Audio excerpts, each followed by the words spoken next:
Surabaya dikenal sebagai salah satu kota metropolitan terbesar di Indonesia. Aktivitas manusia berlangsung tanpa henti, lalu lintas padat, suhu udara tinggi, dan tingkat polusi yang terus meningkat. Ruang terbuka hijau semakin berkurang seiring pesatnya pembangunan. Hal ini membuat kualitas udara menurun dan kenyamanan hidup warga ikut terdampak. Di tengah kondisi tersebut, keberadaan taman kota bukan sekedar pelengkap fasilitas umum. Taman kota berfungsi sebagai penyerap polutan, pengatur iklim mikro, dan tempat bagi masyarakat mendapatkan udara segar. Salah satu ruang terbuka hijau yang memiliki peran penting adalah Taman Harmoni Surabaya.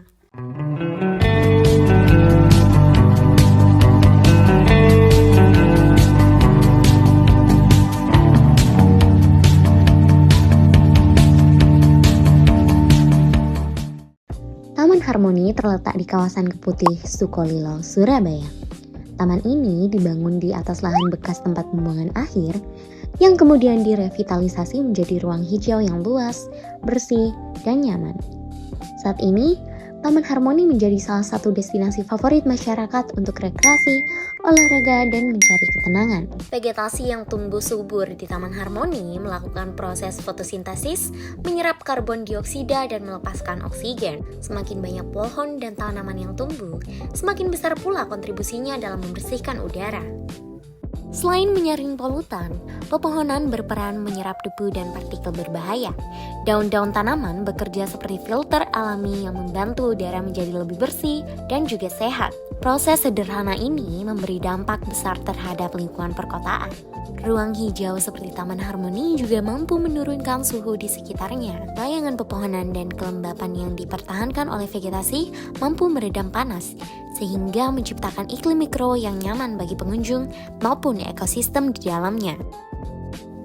Taman Harmoni bukan hanya tempat tumbuhnya berbagai jenis tanaman hias dan pepohonan, tetapi juga menjadi habitat bagi serangga, burung, dan organisme kecil lainnya. Keanekaragaman hayati yang hadir di taman ini berperan menjaga keseimbangan ekosistem. Tanaman bunga menyediakan nekstar bagi serangga penyerbuk, sementara pepohonan yang rimbun menjadi tempat berteduh dan bersarang bagi burung. Kehadiran organisme-organisme ini menunjukkan bahwa taman kota dapat menjadi titik penting untuk konservasi, bahkan di tengah wilayah urban. Keberadaan Taman Harmoni berkontribusi langsung pada pencapaian beberapa tujuan pembangunan berkelanjutan atau SDG. Yang pertama adalah SDG 11, yaitu kota dan komunitas berkelanjutan.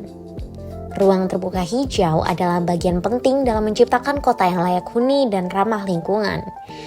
Yang kedua adalah SDG 13, yaitu aksi iklim.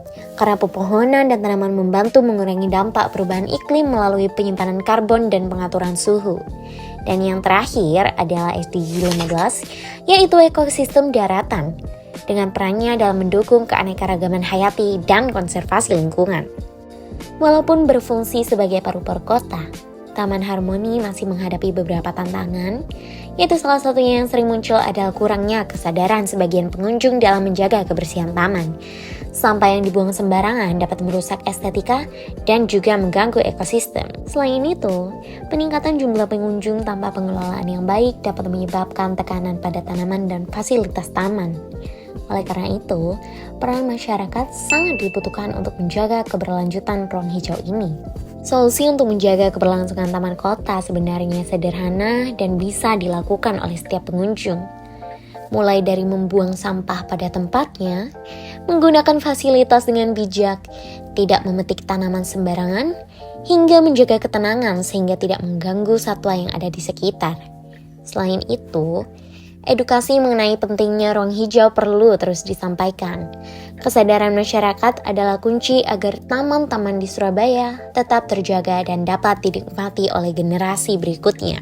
Dengan menghargai keberadaan taman ini, kita turut berkontribusi dalam memperbaiki kualitas lingkungan kota.